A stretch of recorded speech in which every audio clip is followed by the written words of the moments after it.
सोचिए एक दिन के लिए पूरे एक शहर को पूरी तरीके से बंद कर दिया जाए और ठीक उसी दिन धार्मिक संप्रदाय के लोग किसी एक अलग धार्मिक संप्रदाय के ऊपर लाखों लोग मिलकर के लाठी डंडे और धारदार हथियार तलवार चाकू जैसी चीजों से हमला कर दें।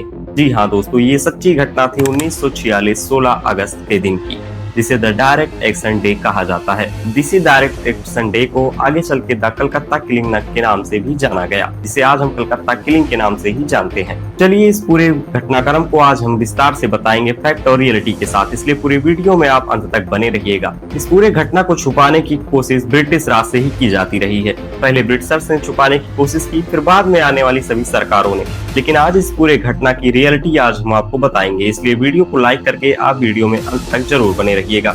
अब इस घटना को छुपाने का कारण कुछ भी रहा हो, लेकिन भारत इस पूरे संघार को कभी भूल नहीं सकता है। इस घटना को होने का मुख्य कारण मुस्लिम लीग और जिन्ना को माना जाता है। 1940 लाहौर अधिवेशन के बाद से ही जिन्ना और मुस्लिम लीग एक अलग विभाजित पाकिस्तान के राष्ट्र की मांग करना शुरू कर देते हैं, लेकिन 23 मार्च 1946 ये वही दिन था दोस्तों जब ब्रिटिश सरकार ने एक स्पेशल डेलीगेशन कैबिनेट मिशन के नाम से भेजा था।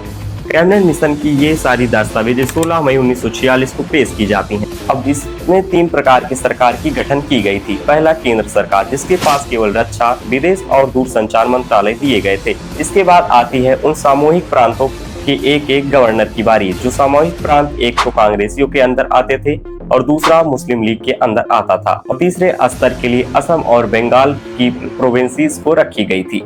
तीसरा स्तर इसमें इन्होंने दिया था जिसमें शिक्षा, स्वास्थ्य और कुछ आंतरिक मामले थे, जिनको इन प्रोविंसेस के पास अपनी स्वायत्तता रहेगी आगे बनाने के लिए। लेकिन इस प्रकार का कानून और सरकार ना मुस्लिम लीग को मंजूर होता है और ना ही नेहरू को। इसलिए नेहरू ठीक 10 जुलाई 1946 को ही ऐलान कर देते हैं कि हम इस प्रस्ताव को नामंजूरी करते हैं। और अब यहाँ पर बात थी मुस्लिम लीग की। मुस्लिम लीग को इससे कोई फायदा नहीं था, क्योंकि इस पूरे मिशन में कहीं भी विभाजित राष्ट्र की बात नहीं की गई थी। इस पूरे मिशन में बात की गई थी केवल एक यूनाइटेड इंडिया की।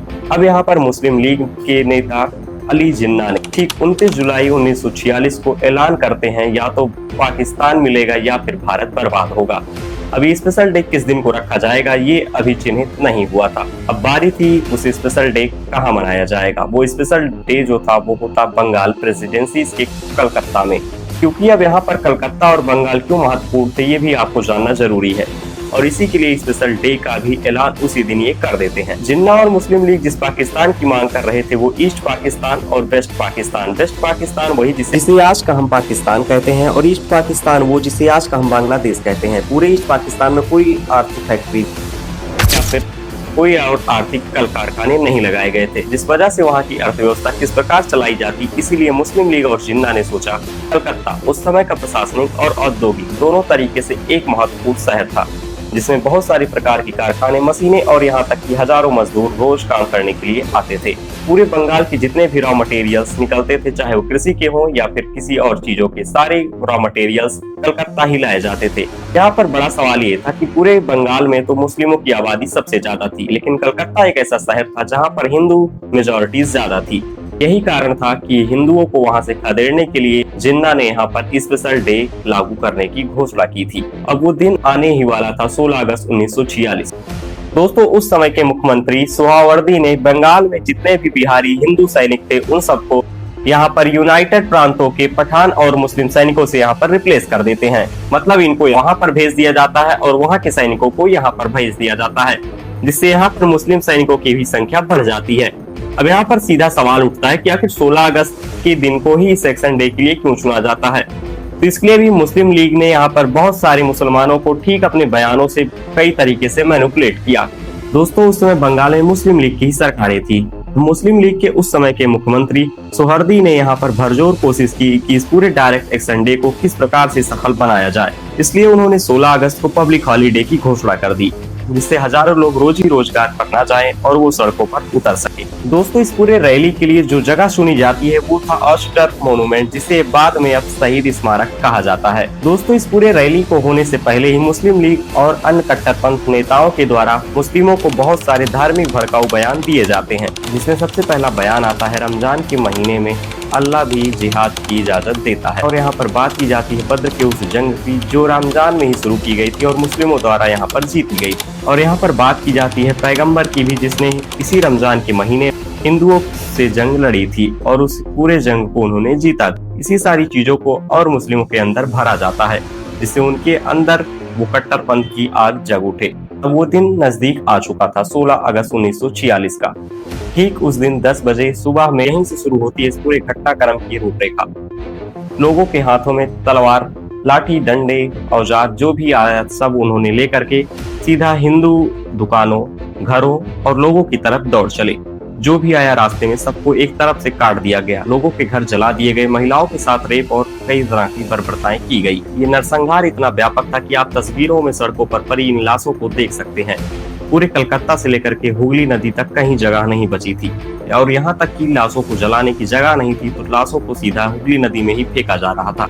दोस्तों, यहाँ पर एक बड़ा फेमस आर्टिकल लिखा गया है, द वल्चर ऑफ कलकत्ता। उस समय के द वल्चर ऑफ कलकत्ता का लिखे जाने का मतलब ये था कि गिद्ध और कुत्ते भी अब सड़कों पर इन लाशों को नोचने के लिए उतर आए थे। लाशें इस कदर चारों तरफ बिखरी पड़ी थी कि यहाँ पर गिद्ध और कुत्ते इनको सड़कों पर सरेआम नोच कर खा रहे थे। और ये पूरा वाकया हो रहा था उसी पुलिस के सामने जो हाथ बांधे सोहर्दी के इशारे पर खड़ी थी। लेकिन यहीं पर अब निकल कर आते हैं एक ऐसे नौजवान जिनका नाम था गोपाल पाठा। दोस्तों, क्या आपने इनका नाम इससे पहले सुना था? अगर सुना रहा हो तो आप कमेंट में जरूर बताइएगा। गोपाल पाठा एक ऐसा नाम जिसे उतना बल तो नहीं मिला, लेकिन हाँ, ये भी किसी एक क्रांतिकारी और सेनानी से कम नहीं थे। इन्होंने डटकर उन मुस्लिमों का मुकाबला करने के लिए, दोस्तों गोपाल पाठा का नाम असल में गोपाल चंद्र मुखर्जी था, जो एक कसाई की दुकान कलकत्ता के भीतर चलाते थे। अब यहाँ पर जब इन्होंने देखा कि इस तरीके से मुस्लिम लोग हिंदुओं की बर्बर तरीके से क्या कर रहे हैं, दोस्तों जब इन्होंने इन चीजों को देखा तो इनसे रहा नहीं गया और इन्होंने भी ठीक अगले ही दिन नौजवानों की एक फौज तैयार की, जिसका नाम रखा गया द हिंदू डिफेंस फोर्स। और इस पूरे ग्रुप में लगभग 600 से 800 लोग थे। गोपाल पाठा यहाँ पर खुद भी एक रेसलर रह चुके थे और यहाँ पर जो इनकी फौज में आए वो भी नौजवान और पहलवान ही थे। इस वजह से इनकी फौज को और ज्यादा मजबूती मिली और इन्होंने डट कर मुस्लिमों का सामना किया। दोस्तों, यहाँ पर गोपाल पाठा ने न केवल सामना किया बल्कि इस पूरे सौहार्दी की सरकार को घुटने टेकने पर मजबूर कर दिया।